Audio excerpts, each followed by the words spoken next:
Assalamualaikum warahmatullahi wabarakatuh. Alhamdulillah, alhamdulillahi rabbil alamin, wassalatu wassalamu ala ashrafil anbiya wal mursalin wa ala alihi wa ashabihi ajma'in, amma ba'd. Ikhwa fillah rahimakumullah, alhamdulillah rabbil alamin. Insyaallah kita meneruskan tadabbur kita terhadap surah Al-Fil. Background sudah kita jelaskan kemarin, yaitu bahwa bermula dari, kalau kita lihat rentetannya adalah dari peristiwa yang disebut oleh Al-Quranul Karim sebagai Ashabul Ukhdud. Kerajaan Himyar membunuh orang-orang yang beriman, yaitu orang-orang yang menjadi umatnya Nabi Isa alaihissalam pada saat itu, dan mereka dilemparkan kepada parit berapi sehingga dibunuh hidup-hidup. Quran merekam kisahnya itu sebagai Ashabul Ukhdud, An-Nari Dhatil, dan seterusnya itu ya di dalam Al-Quranul Karim. Karena mereka ini semuanya dibunuh, ada satu orang yang berhasil lari dan kemudian meminta suaka politik kalau sekarang ke kerajaan Nasrani yang ada di Syria saat itu. Raja Syria kemudian marah karena umat Islam, kalau kita gunakan istilah hari ini ya, orang Islam saat itu dibunuhin, atau orang Nasrani saat itu dibunuh oleh Raja Himyar yang zalim. Dan kerajaan Himyar ini menguasai Yaman saat itu. Maka kemudian Raja Syria mengontak rekannya, yaitu Raja Habasyah, yang Raja Habasyah ini kerajaannya lebih dekat kalau ke Yaman, sesama negara Kristen atau negara Nasrani. Maka dia meminta agar Yaman dikuasai oleh Habasyah.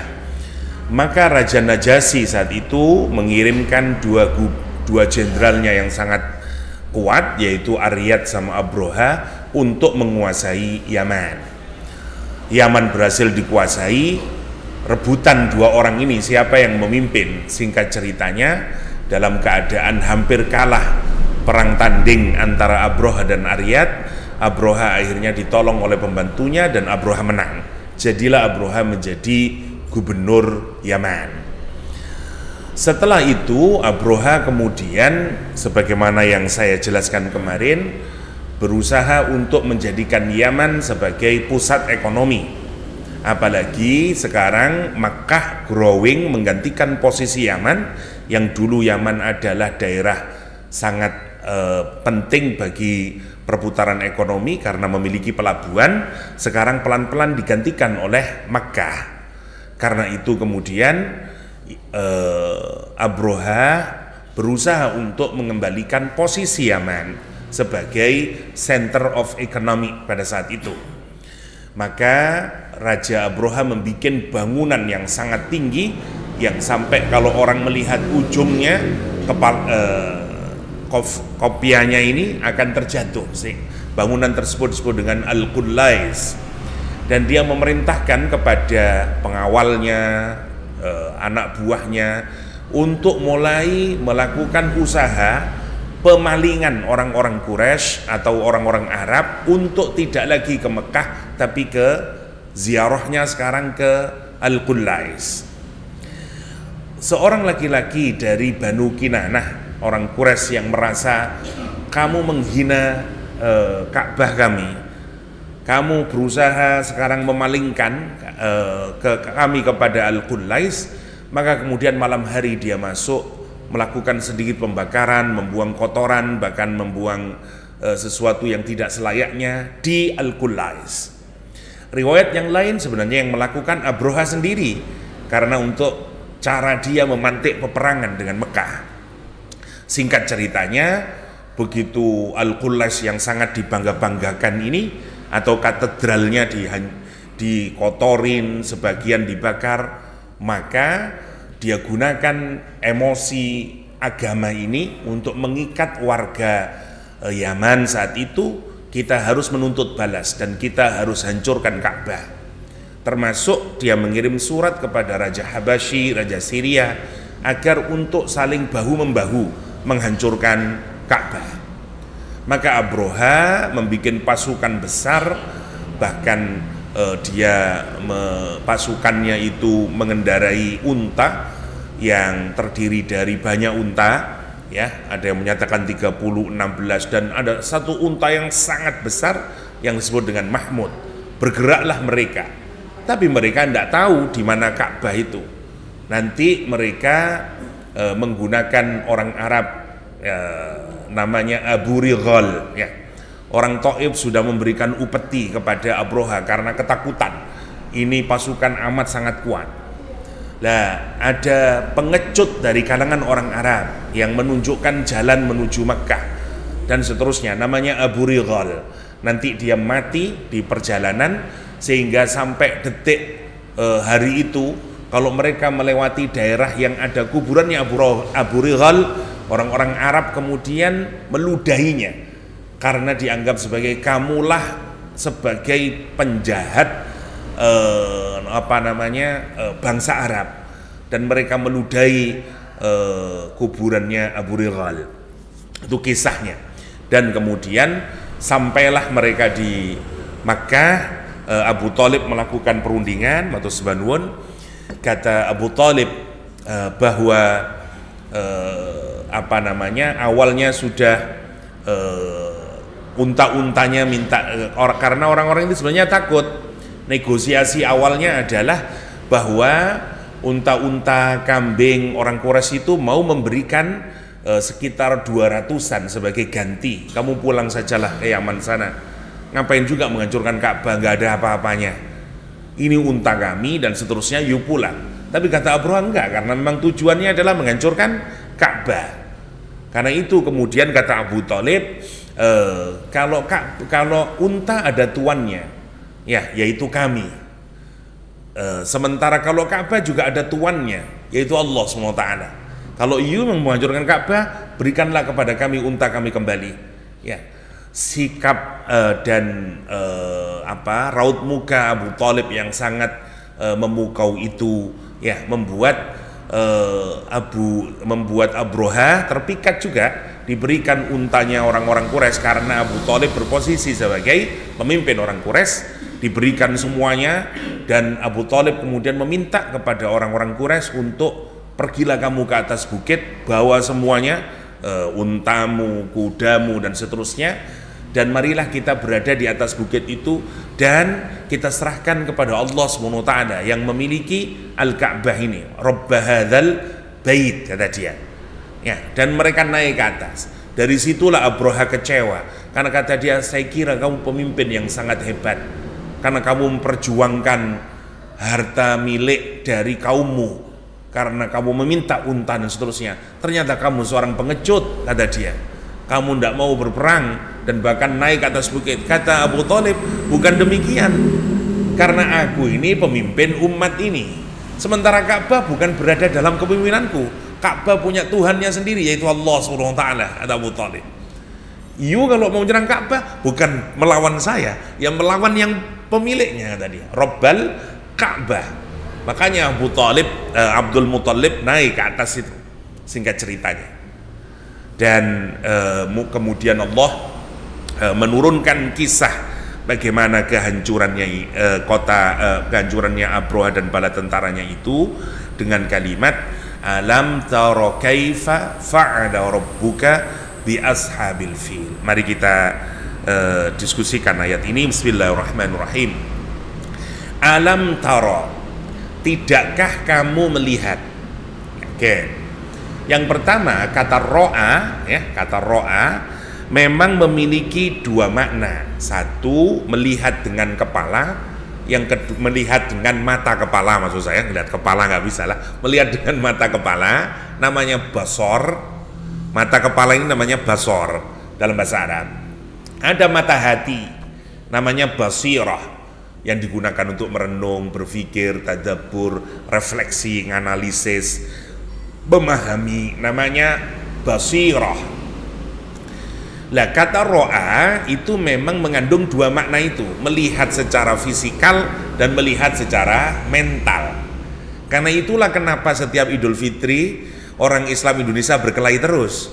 Satu, meskipun hadisnya memang menggunakan kata ro'a, ya sumu li ru'yatih wa aftiru li ru'yatih, ro'a. Tapi karena ro'a memang bisa dimaknai dua, itulah kenapa ada yang melihat dengan mata fisik dan ada yang melihat dengan mata mental, yaitu memahaminya, menganalisisnya dan seterusnya. Memang kata ro'a mengandung dua makna itu. Oke, sama di ayat ini, alam taro, tidakkah kamu melihat? Yang pertama, Nabi Muhammad SAW diperselisihkan oleh para ulama kapan lahirnya. Minimal ada 3 pendapat. Yang pertama, Nabi dilahirkan 40 tahun sebelum peristiwa Al-Fil, Amul Fil istilahnya. Yang kedua, ada yang menyatakan Nabi Muhammad itu dilahirkan 23 tahun sebelum Amul Fil. Pendapat ketiga, ya memang pada Amul Fil ini Nabi Muhammad dilahirkan. Seakan-akan Allah menyatakan, hei orang-orang Quraisy, aku menyelamatkan Ka'bah itu bukan karena kamu, tapi karena Ka'bah itu hendak aku proteksi, dan juga karena kelahiran Muhammad SAW. Ya, meskipun nanti kalau kita lihat sejarah memang banyak yang menunjukkan enggak, Nabi Muhammad lahir tidak pas pada saat penghancuran ini. Ya, itu data yang paling akurat. Oke. Kalau Nabi Muhammad lahir tidak menyaksikan secara langsung peristiwa penghancuran Ka'bah ini, maka alam taro tentu maknanya tidak dengan melihat dengan mata. Tidakkah kamu melihat Muhammad? Nggih, kula mboten ningali, durung lahir pancen. Lah gitu. Maka maknanya bukan makna secara fisik, maknanya tidakkah kamu menganalisa, tidakkah kamu mengetahui, tidakkah kamu bertafakur, tidakkah kamu mengambil pelajaran. Itu maknanya alam taro. Yang pertama. Yang kedua, alam taro menggunakan fi'il mudhari'. Padahal kejadiannya sudah berlangsung masa yang lalu, tapi digunakan fi'il mudhari' untuk menunjukkan bahwa sikap Allah Subhanahu wa taala yang akan memproteksi Nabi Muhammad SAW, ya, memproteksi Islam, memproteksi Baitullah, ini akan berlangsung terus-menerus. Demikian juga musuh Islam yang akan terus melakukan perusakan terhadap agama ini juga akan berlangsung terus-menerus. Karena itu Allah akan menunjukkan melalui ayat ini, orang mungkin akan selalu, kita kalau berharap ada orang itu akan berhenti memusuhi Islam, nggak akan pernah bisa berhasil. Kita akan selalu ada kepala-kepala yang pikirannya negatif kepada Islam, akan selalu ada orang-orang yang punya kekuasaan yang dia gunakan secara negatif kepada Islam. Tapi hikmahnya sama, akan selalu agama ini diproteksi oleh Allah Subhanahu wa taala. Bukan karena kita, memang karena Allah memproteksi agama ini. Agama ini punyanya Allah Subhanahu wa taala. Ya. Makanya kita juga harus tahu diri, kalau dulu memang karena ada Nabi Muhammad, sekarang enggak. Ya, sekarang enggak. Karena Allah yang memproteksinya. Nah, ayat ini untuk menunjukkan proteksi kepada agama ini yang akan berlangsung terus-menerus. Kira-kira begitu hikmahnya. Alam tara, tidakkah kamu melihat kaifa, bagaimana fa'ala rabbuka, yang Rabbmu lakukan. Kalimat yang dipakai di ayat ini bukan apa yang Allah lakukan, tapi kalimat yang dipakai adalah bagaimana Rabbmu melakukan. Pertanyaan apa itu tidak menuntut jawaban yang detail. Pertanyaan dengan menggunakan kata mengapa menuntut jawaban yang detail. Misalnya, apa yang kamu makan? Saya makan pecel. Dah selesai, cukup itu. Ya, apa yang kamu makan? Saya makan rawon. Selesai. Tapi kalau saya tanya, bagaimana kamu makan? Lah ini ku detail. Bagaimana? Oh, saya beli ke warung A, kemudian saya wajan piring, saya makan, dan seterusnya. Allah menyatakan alam taro kaifa. Maka dari kata ini kita bisa akan melihat bahwa Allah akan menjelaskan secara detail kisah penghancuran kota Ka'bah ke Abroha ini. Kenapa? Karena Quran bertanya tentang kaifiyah. Bertanya tentang kaifa. Kaifa itu seperti kaifiyah. Gimana kaifiyahnya bikin nasi goreng? Lengkap ceritanya. Ini dicampur ini, kemudian diginiin lengkap. Namanya kaifiyah. Ya, kaifiyahnya orang haji bagaimana? Detail orang menjelaskan. Namanya kaifiyah. Allah di ayat ini menjelaskan tentang kaifiyah. Alam taro, tidakkah kamu melihat kaifa? Bagaimana in detail yang Rabbmu lakukan kepada siapa? Ashabul fil. Ya, kepada tentara gajah ini, pasukan gajah ini. Apa maksudnya? Kita ini diminta untuk melihat melalui kisah ini tahapan-tahapannya, apa yang dilakukan Allah. Mestinya itu menjadi renungan buat kita, difikirkan buat kita, karena di dalamnya ada banyak ibrah yang bisa kita ambil. Ada Abu Righal, ya. Kita mulai dari awal itu ada plot, ada macam-macam. Semua tahapan ini penting untuk ditadaburi, kira-kira begitu. Bukan hanya kematiannya. Misalnya awal misalnya ya, kita akan bisa melihat bagaimana kekuasaan itu akan cenderung untuk korup. Sebagaimana Abroha. Mestinya tujuan utama mereka ini adalah menuntut keadilan. Karena saudaranya seagama telah dibunuh secara zalim, dimasukkan parit, ya, itu ratusan ribu orang-orang mukmin dimasukkan ke dalam parit, ya, dan kemudian dikasih kayu bakar, dibakar hidup-hidup. Peristiwa itu sangat mengerikan sehingga Quran merekam kisah kematian orang-orang Islam saat itu, yang disebut dengan ashabul ukhdud, ya, orang-orang parit ini, ya, an-nari dzatil waqud idhum 'alaiha qu'ud. Mereka duduk-duduk begini dan mereka mengambil satu-satu, dimasukkan ke tawariang mereka, dan tentu punya hak kebolehan untuk menuntut keadilan. Karena itulah mereka mengutus keadilan, meminta keadilan. Diperangi Yaman, Raja Himyar berhasil dikalahkan, Dzunnuwas berhasil dikalahkan, ya. Makanya ada menyatakan Dzulkifli itu atau Dzulqarnain itu diduga, ada yang menduga adalah salah satu Raja Himyar. Kenapa? Karena semua Raja Himyar itu nama depannya Dzu. Ini Raja Himyar terakhir namanya Dzunnuwas. Loh, berarti Dzulqarnain, oh berarti Raja Himyar itu. Ada yang menyatakan begitu.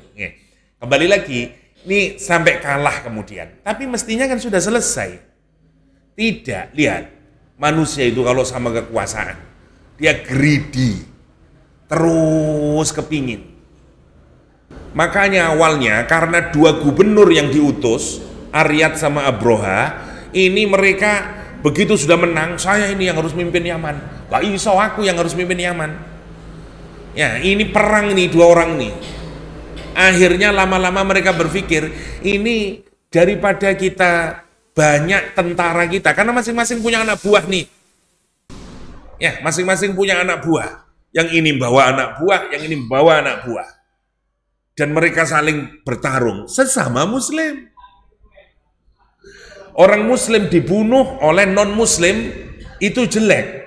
Karena itu mereka menuntut balas. Sekarang justru muslim sama muslim berkelahi. Coba kita bayangin itu. Karena apa? Justru karena kekuasaan Allah. Dan berulang ngoten niku.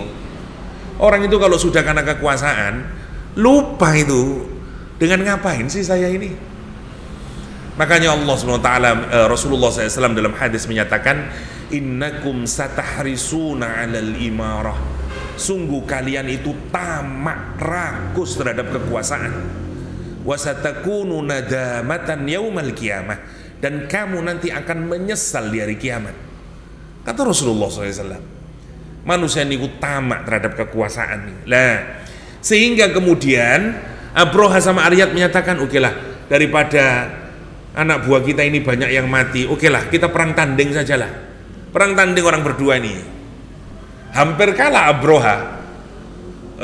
Sebagian mukanya ini sudah kena, hidungnya kena sayat dan seterusnya, hampir kalah. Tapi pembantunya nakal, entah sudah kong-kalingkong sama Abroha. Nah, dia yang membela Abroha dan menusuk Aryad, matilah Aryad. Kecewa sekali Raja Najasyi, karena Najasyi itu orang yang saleh. Makanya Rasulullah SAW ketika meninggal Najasyi itu Rasul sholat ya, dan orang-orang kerajaan Najasyi itu atau Habasyah itu adalah nopo namine kerajaan Islam. Kalau sekarang kerajaan Nasrani. Dia kecewa, saya mengutus kamu untuk melakukan perbaikan, justru apa yang kamu lakukan? Tapi pinter Abroha nih, dikirim cendramata berbagai macam, terus dia kirim juga bagian tubuhnya yang cuil nih, rambutnya dan seterusnya, tanah Yaman dikirim ke sana, sehingga terenyuh juga akhirnya Raja Najasyi. Ya wes, dan dikasih sama dia program-program. Saya itu bukan hanya untuk kepentingan pribadi saya, katanya Abroha. Saya ini gunakan kekuasaan untuk kepentingan agama. Kita ini kalau menyaksikan kisah begini ya, berulang lagi dalam sejarah gitu. Orang menggunakan kekuasaannya. Makanya biar Raja Najasyi yakin, kata dia, saya akan tunjukkan bahwa saya ini bukan karena kekuasaan, karena agama. Dibuktikan dengan apa? Orang mudah ketipu. Dibangunlah gereja yang sangat besar dan sangat tinggi. Jenengan dibangun masjid dhuwur, waduh, bener iki, koyo iki belo Islam nih, kira-kira begitulah. Dibangun bangunan yang sangat tinggi. Karena itu Najasyi Habasyah sekarang oke, good, you pejuang agama. Syria negara Kristen juga good, kamu pejuang agama. Padahal ada motif di baliknya apa? Duduiku motifku, saya kepingin menguasai ekonomi Arab. Itu motif dasarnya. Bangunan Al-Qulais, katedral ini hanyalah tipuan saja. Agama saya taruh sebagai pajangan, tapi niat saya tidak lain, tidak bukan adalah kekuasaan dan ekonomi. Bahasa anak sekarang, cuan bro. Ya, Masya Allah. Itulah yang dilakukan. Karena itu nanti Quran menggunakan kata gaib. Jadi dirawat. Politikus, pinter Abroha nih. Wah, pelan dibikin dan seterusnya nih. Pelajaran pertama kita lakukan. Semua didetailkan oleh Allah SWT. Kalau jenengan pikirkan, kenapa ya Allah kok membiarkan? Bayangin kapan Allah menghancurkan Abroha nanti, sampai dia kembali lagi ke Yaman. Dibiarkan oleh Allah biar kita bisa mengambil pelajaran. Tahapan-tahapannya ini. Itu kan paling nyesek toh. Kita ini kalau dihancurkan, tapi sejak awal lah lumayan toh. Ya misalnya apa namanya, jenengan nopo lah daftar haji atau daftar umroh. Dulu ada travel yang sangat terkenal ya, kemudian nipu semuanya lah gitu. Wis bayar, nyicil balik-balik, terus wis dikei manasik haji dan seterusnya. Sudah semuanya, udah seneng, wis selamatan, wis kanan kiri sudah selamatan, diberangkatkan, cuman sampai Malaysia, ada yang sampai Hong Kong. Masih ingat jenengan? Itu nyeseke nemen lah gitu. Terus ya Allah, jok ngono polek tanyen sampean goro mulai awal lae. Sampai ada yang haji ke Hong Kong, haji ke Malaysia, ndak berani pulang, malu. Banyak saat itu. Kenapa? Karena daripada saya malu semalu-malunya, wong wis sapa maneh wong Madura katakanlah, mari selamatan rame-rame dan seterusnya. Dalah 40 hari aja di Kuala Lumpur. Orang mau mulai pulang dia haji Kuala Lumpur, ya, buatan haji Mekah, haji Kuala Lumpur, Masya Allah, kalau kita pikirkan ya.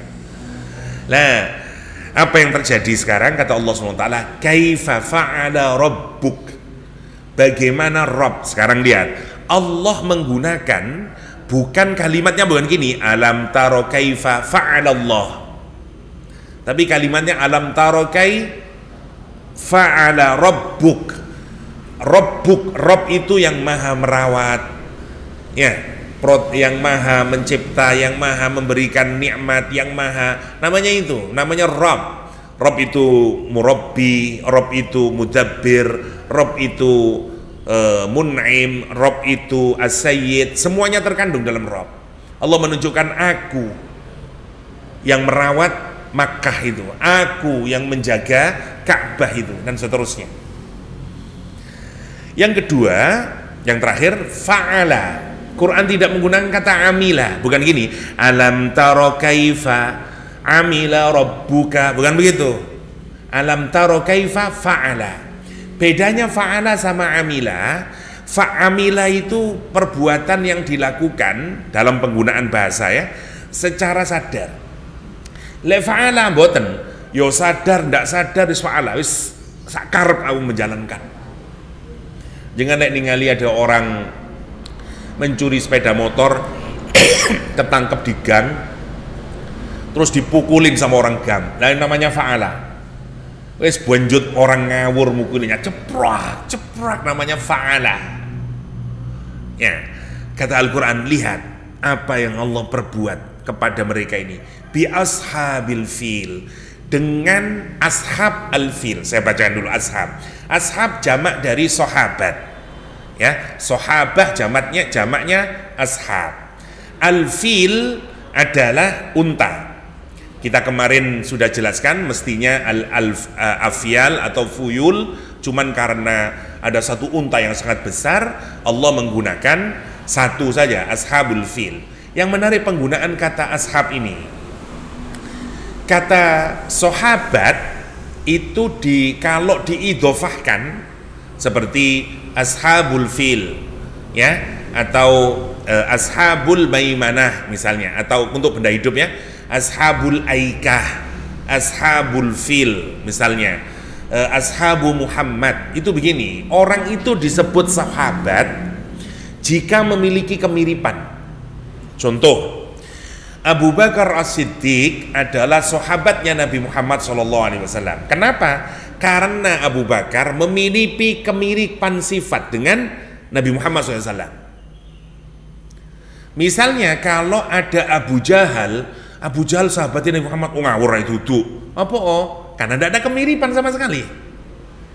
Yang satu jalan ke utara, satu jalan ke selatan, nggak nyambung, dan dia bukan sahabat. Karena disebut sahabat kalau dia get along with, dia terus bersama, namanya ashab. Makanya tidaklah disebut sahabat kecuali dia hidup bertemu dengan Nabi Muhammad dan mengikuti Nabi Muhammad SAW. Oke, berarti kalau disebut dengan nomor satu, ya, dia harus tuan. Yang kedua, kalau disebut dengan ashabu Muhammad misalnya, itu maka yang disandarkan kedudukannya lebih tinggi.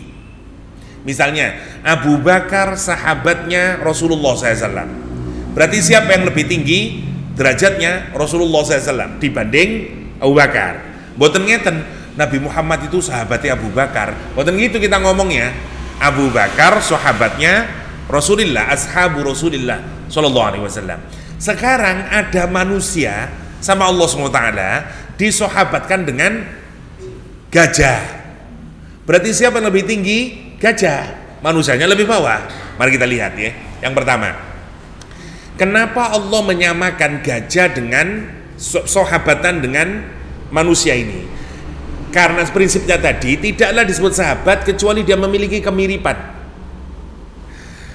Kita ini punya apa namanya? Karena Quran itu ada begini, ya, ada nopo namine rumus di dalam ulumul Quran itu, al istidlalul ma'qul bil mahsus. Banyak sekali Quran itu menggunakan sesuatu yang bisa diindrai pakai mata, telinga, bisa dipanca indrai, tapi yang dimaksud adalah dibaliknya. Yang dimaksud adalah sesuatu yang hanya bisa kita cerna dengan akal. Misalnya Quran menjelaskan apa sajalah matahari kenapa begini, tapi maunya jangan berhenti di benda fisiknya, karena kita disuruh berpikir di baliknya. Nah sekarang misalnya ada kuda dalam Al-Quran, ada macam-macam. Kita ini biasanya memaknai hewan itu dengan karakter yang paling menonjol. Misalnya di Indonesia, tikus sebagai gambaran dari korupsi. Karena nyolongan tikus niku. Ini dia ono tikus nyolongi, nah gitu. Dia ngambil karena orang suka ngambil yang bukan haknya, oh tikus kon niku.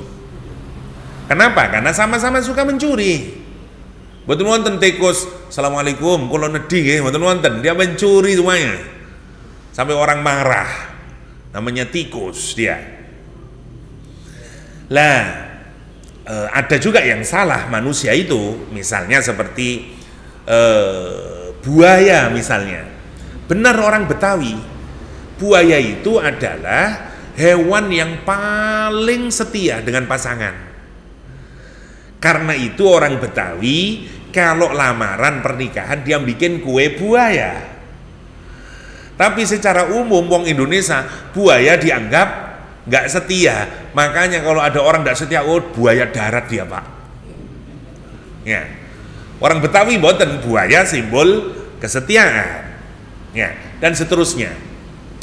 Lah kita kalau melihat ini hewan dengan sifat utamanya, kira-kira apa sifat utama dari gajah? Menghancurkan. Wonten gajah lewat rusak kabeh. Rumiyin wonten lagu kanak-kanak jalan macet gara-gara si Komo lewat lah gitu. Mboten dengerin, mungkin yang usia kurang dari 40 enggak tahu. Dulu ada lagu si Komo lewat ya. Wah, gara-gara si Komo lewat macet sedoyo. Gajah lewat rusak kabeh, semua akan diinjak dan seterusnya. Sifat kerusakan itulah yang disamakan dengan orang-orang Abroha dan bala tentaranya ini. Karena sama-sama mereka ingin melakukan perusakan. Karena itu mereka sahabatan, bestian antara gajah dengan mereka. Yang pertama. Yang kedua, tadi tidaklah disebut sahabat itu kecuali yang disebut itu lebih tinggi daripada di bawahnya. Apakah memang derajatnya gajah lebih tinggi daripada Abroha dan bala tentaranya? Iya.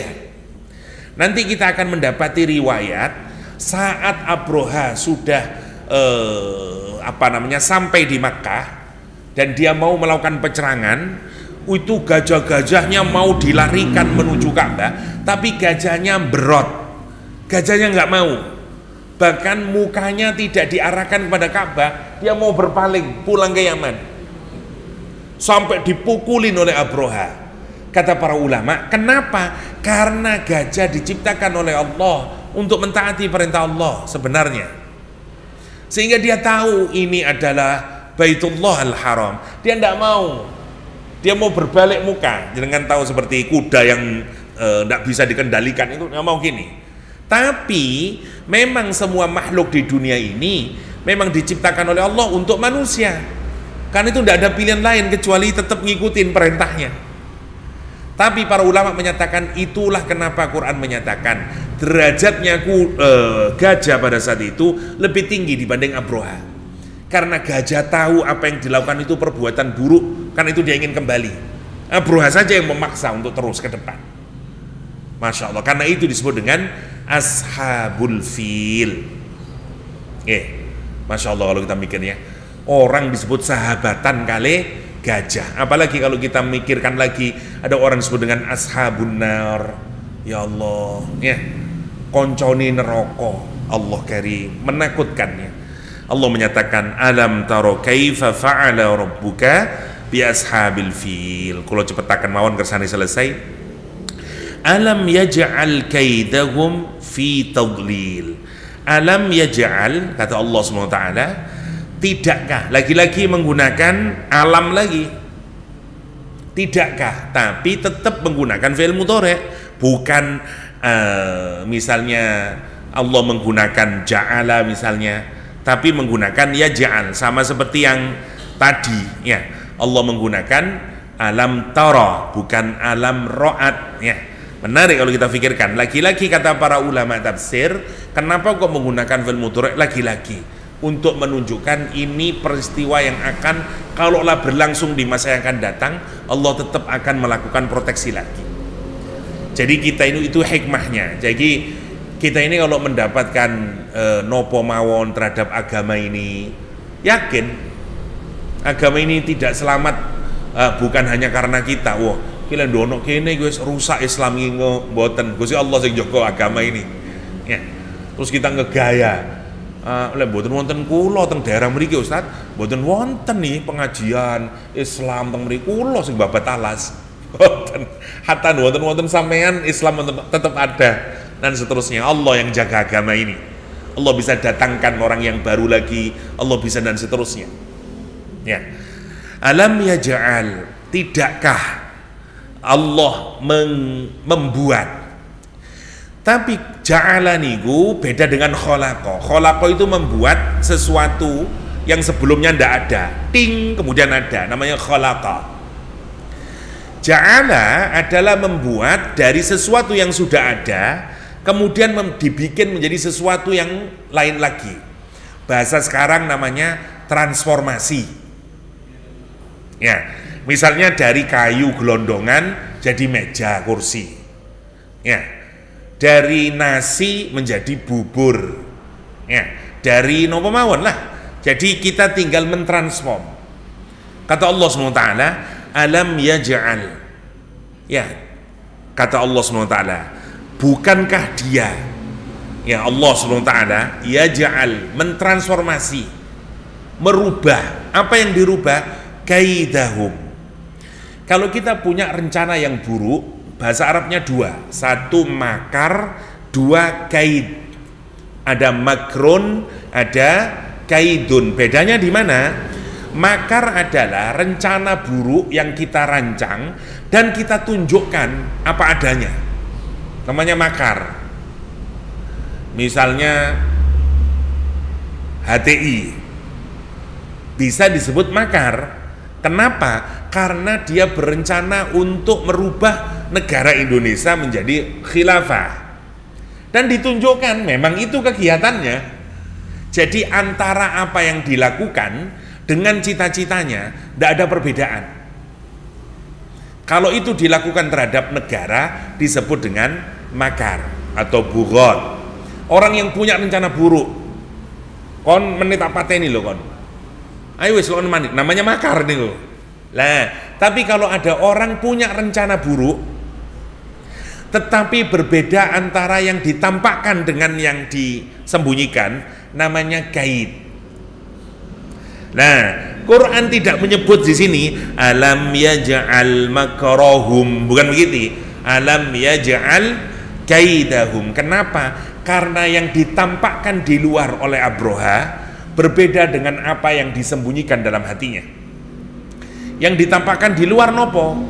Religious war. Ini perang agama demi agama.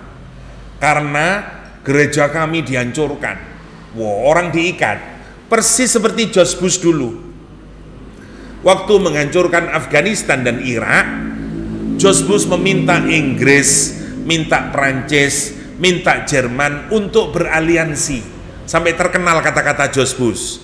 Ya, with us, ya, either with us or against us. Terkenal kata-katanya George Bush.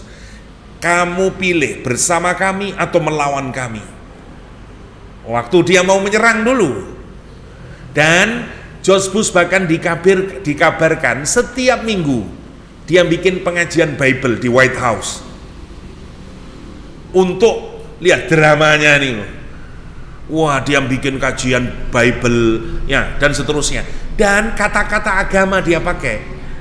Dia gunakan kata ini crusade, ini perang salib.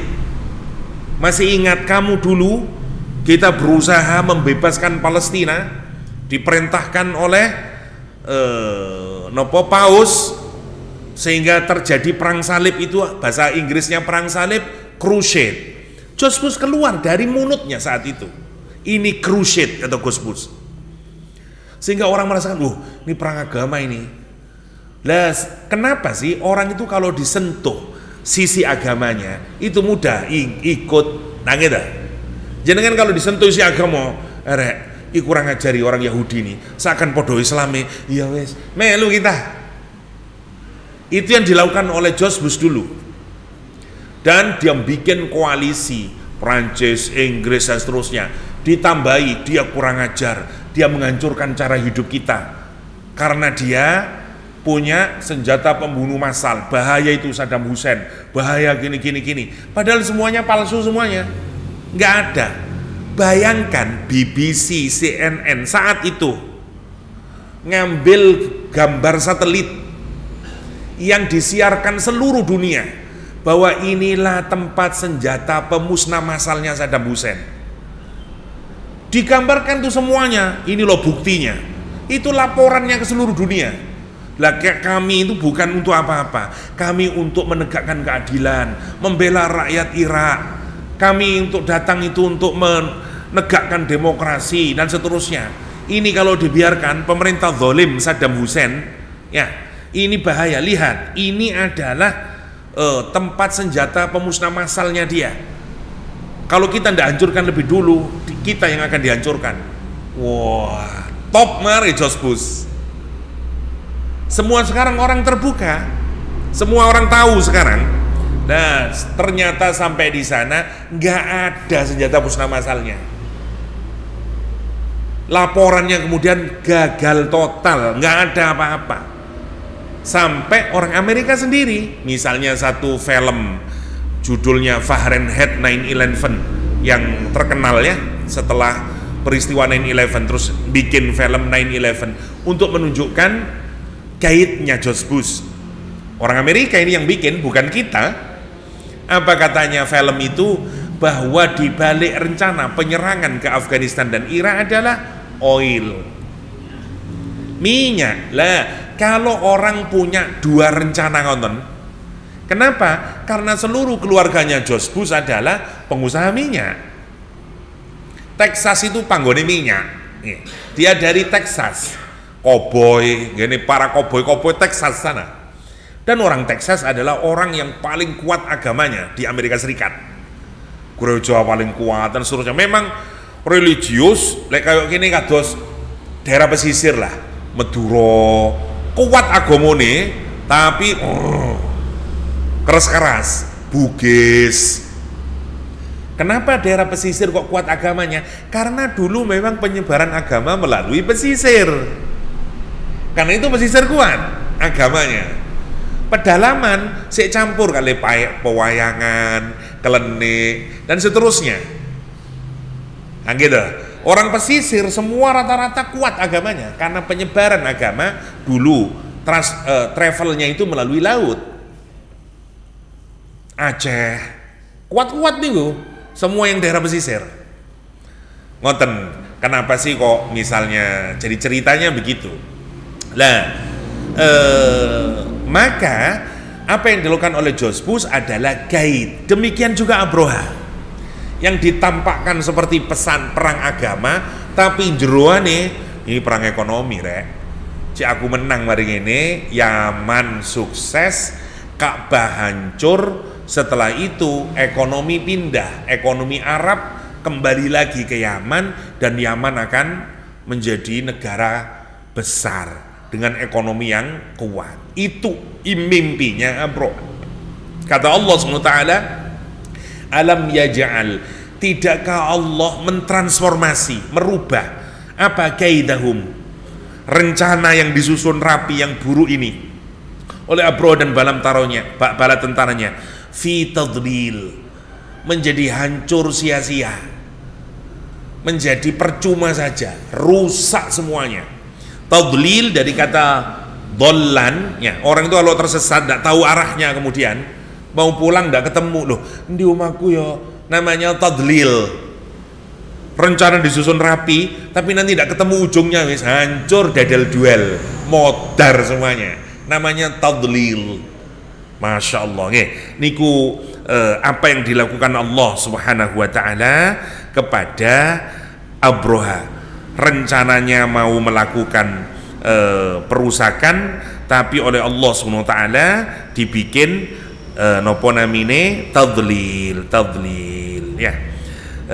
Imam Mawardi di sini mengatakan li'annahum aradu kaida Quraisy bil qatli was sabi wa kaidal bait bit tahrib wal hadam. Disebut kaid kenapa? Karena dia mau membunuh orang Quraisy, mau merusak nopo namine Ka'bah dan seterusnya, membakar dan melakukan perusakan ya. Tapi Allah menjaganya sehingga justru mereka yang dihancurkan oleh Allah Subhanahu wa ta'ala. La alam yaj'al kaidahum fi tadlil, kata Allah Subhanahu wa ta'ala. Alam taru kaifa fa'ala rabbuka bi ashabil fil alam yaj'al kaidahum fi tadlil wa arsala alaihim tayran ababil. Kemudian bergerak ini Abroha sudah sampai seperti yang saya ceritakan, orang Taif sudah memberikan upetinya, takut jangan hancurkan kami tidak akan perang dan seterusnya ya. Terus sampai ketemu Abu Righal yang jadi, terus sampai sekarang sudah mau menghancurkan. Sekarang Abu Thalib sudah naik bersama orang-orang Quraisy ke atas bukit. Dia akan melihat pasti ada yang menjaga, kata Abu Thalib. Wa arsala, dan Allah mengirimkan alaihim atas mereka toiron, burung ababil. Ababil ini maknanya adalah banyak ya. Sebenarnya makna dasar ababil adalah berkelompok-kelompok atau flock upon flock. Jenengan lek ningali serinti sore hari atau pagi hari, dia muncul bukan satu, 1000 keluar bergerak bareng-barengnya kan. Lah burung yang bergerak secara bareng-bareng niku namanya ababil. Teng Indonesia sudah jadi kesalahan, salah kaprah, ababil dinamai dengan nama burung, padahal dia bukan nama burung. Ababil itu kelompok burung yang bergerak secara bareng-bareng. Namanya burung, namanya ababil. Burungnya namanya apa? Nggak ada yang tahu. Satu riwayat burungnya berasal dari Yaman. Belum pernah ada burung itu di Saudi, di Mekah. Orang-orang nggak tahu burung apa kira, burung apa rek. Yang lain menyatakan enggak, semua macam burung. Karena burung itu keluar dari seluruh direksi, dari arah. Misalnya tekan wetan, serinti, wah banyak. Dari sana manuk emprit, wah misalnya. Dari sana burung dara, nah dari sana ngoten. Tapi sampai pelajaran agama di SD juga gitu. Burung apakah yang mengatakan burung ababil? Nggak ada burung ababil. Kita beli ke toko, saya mau beli burung ababil, nggak ada. Burung ababil itu kumpulan burung. Makanya pendapat paling kuat berbagai macam burung Allah tumpahkan. Sampai ceritanya nih, langit itu peteng karena Allah mengirim burung itu dari seluruh arah. Kita ini kalau peteng dedet wedi kita ini, hati ono apa kira. Lah kira-kira begitu langitnya itu. Karena Allah mengirim dari berbagai penjuru burung-burung itu. Namanya ababil. Ya, annaha al-nanqa al-maghrib dan seterusnya, saya cepatkan saja. Dan annaha min toiril ard, ada menyatakan ini burung dari bumi, ada yang menyatakan annaha min toiris sama, ada yang menyatakan ini burung dari langit. Macam-macam pendapatnya, macam-macam. Tapi yang menarik ada penjelasan arsalallahu ta'ala min nahiyatil bahar ma'a kulli ta'irin salasatu ahjar. Ada menyatakan Allah melepaskan dari tengah-tengah laut, dari arah laut keluar semuanya, dan masing-masing burung membawa salah satu ahjar, tiga nopo batu kerikil ya, satu di kakinya yang lain, satunya di paruhnya ini, jadi telu setiap burung. Kita ini kalau melihat ngoten niku masya Allah ya. Jadi saya nonton di TikTok itu geleng-geleng saya. Kambing hutan itu kan ada yang anakan, tapi ya berat lah namanya kambing. Berapa beratnya kambing itu? Elang itu dari atas ngambil anaknya kambing. Saya nonton, masya Allah, pangeran itu. Jadi niki elang, seret anak kambing yang di kambing hutan itu kan naik ke atas bukit-bukit itu, yang bukit batu itu, diambil sama dia, diangkat, diterbang elangnya sambil bawa anaknya kambing. Terus nyari batu yang paling curam, dijatuhkan kemudian, serat mati kemudian, baru dia makan. Kalau seneng kalau ningali perlakuan hewan itu, masya Allah, hebatnya Allah. Dan seterusnya, memberikan, mengagumkan. Lah, Allah Subhanahu wa taala di ayat ini menyatakan arsala alaihim toiron ababil. Allah mengirimkan kepada mereka burung, ya, yang banyak, flock upon flock. Bahkan disebutkan karena Quran nanti menggunakan tarmihim. Kalau cepat waktu ini kok cepatnya, tarmihim menggunakan fi'il mudhari'. Tadi Roma itu memanah, ya, melempar, ya. Tarmihim pakai fi'il mudhari' untuk menunjukkan ini lemparan batunya ini tidak terjadi sekali, berkali-kali karena fi'il mudhari'. Jadi habis 3 jatuh, ambil lagi 3 lagi, terus menerus. Nah, yang kedua, yang ketiga, tarmihim itu untuk menunjukkan bahwa batu-batu ini sudah ditargetkan, seperti orang memanah nih loh. Kita kalau panah lah target kan, bukan ngawur manah nih. Panah itu target, si A itu set kena. Bahasa modernnya sekarang target guided missile. Jadi misalnya bahkan ada riwayat menyatakan setiap batunya ada tulisannya Abroha. Jadi batunya deng. Masya Allah, ini sudah spesifik nih. Nah, itu disebut tarmihim bihijaratin, mereka menyerang, ya, striking dia, tarmihim melempar batunya itu, tarmihim bihijarah dengan batu min sijil. Nah, ini ada min sijil. Sijil sebenarnya makna dasarnya adalah tanah yang kemudian kena air, kemudian mengeras, kering dia dan dibakar panas. Namanya sijil, jadi keras seperti batu. Bayangin kalau kita baca riwayat, bukan saya baca sudah, riwayatnya kelamaan. Dia mengenai kepala dulu. Bagian tulang kita yang kuat itu adalah skal kita ini. Tempurung kepala itu kuat. Ya. Jadi dia menjatuhi di tempurung kepala, tembus sampai, mohon maaf ya, ke dubur. Jadi dus, langsung tembus sampai keluar lagi ke duburnya. Ibaratnya peluru, berapa kekuatannya nih? Orang sekarang kalau nembak cus keluar, ya, ada yang nyangkut masih di dalam. Jangan bayangkan orang nembak itu jedar nambus di dalam. Makanya film-film terus diambil ini pelurunya tuh. Niki mboten usah diambil karena tembus ke duburnya. Kena lagi stres, patah tangannya. Karena begitu kena seret, dul. Jenengan kados pedang yang memata-mata, seret, kebelah lagi, sreng, kena kakinya putung, dan seterusnya. Itulah kejadian yang dilihat. Dan banyak nih, wah, yuk nopo terus pemandangan itu dijelaskan oleh Al-Quran in detail. Tarmihim bihijaratin min sijil. Terakhir, faja'alahum ka'asfim ma'kul. Faja'alahum, maka Allah menjadikan mereka, ja'ala lagi ya, mentransformasi mereka dari pertama Abroha yang sangat gagah dengan bala tentaranya, dengan Mahmud gajah yang sangat besar itu. Allah kemudian mentransformasi, faja'alahum ka'asfin ma'kul. Asfin itu angin yang menerbangkan. Ma'kul itu sesuatu yang dimakan, sesuatu yang dicuing, dikunyah, ya. Quran menggunakan kalimat menarik, saya rubah mereka bukan menjadi, saya rubah mereka seperti.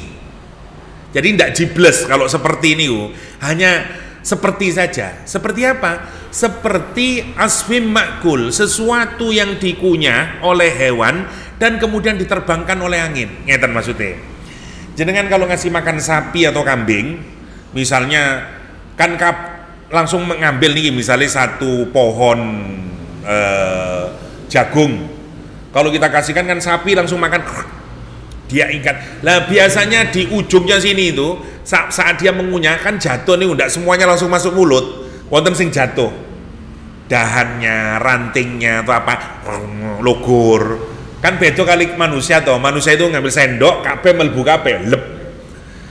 Kalau hewan boten, ya bagi yang tidak pernah ngelihat makani sapi, kita kalau makani sapi begitu, meskipun kan nanti pasti ada yang jatuh nih. Nah kalau sudah jatuh, dia menjadi ringan sekali awalnya, beri ringan kering dan dia bisa diterbangkan oleh angin.